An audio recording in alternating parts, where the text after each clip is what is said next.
Israel पर फिलिस्तीन के हमले के बाद कई देशों पर इसके पीछे साजिश की शंका जताई जा रही है। ईरान पर शक की सुई के बाद अब इस हमले ने चीन की भी पोल खोलकर रख दी है। मीडिया रिपोर्ट की माने तो चीन ने इस साल के शुरू में ही अपनी धूमिल होती छवि को सुधारने के लिए खुद को वैश्विक शांति का मसीहा साबित करने की कोशिशें की थी। चीन ने जहां रूस और यूक्रेन के बीच सीजफायर के लिए पहल की थी, वहीं दूसरी तरफ कट्टर दुश्मन देशों यानी ईरान और सऊदी अरब के बीच कूटनीतिक संबंध स्थापित होने का रास्ता साफ कर दिया था। उनकी ये सारी कोशिशें काफी हद तक रंग भी ला रही थी, लेकिन इजराइल पर हमास के हमले ने उनकी पोल खोल दी है।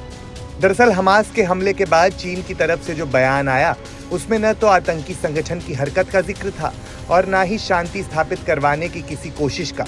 चीन के विदेश मंत्रालय ने अपने बयान में एक स्वतंत्र फिलिस्तीन की मांग उठाई और इजराइल के नागरिकों पर हुए हमले की बात को गोल कर दिया। चीन ने अपने बयान में सिर्फ इतना कहा कि इस जंग में शामिल दोनों पक्षों को धैर्य दिखाना चाहिए। बाद में मंत्रालय ने एक दूसरे बयान में कहा कि दोनों ही पक्ष चीन के दोस्त हैं और घटना में मारे गए लोगों को लेकर उसे दुख है।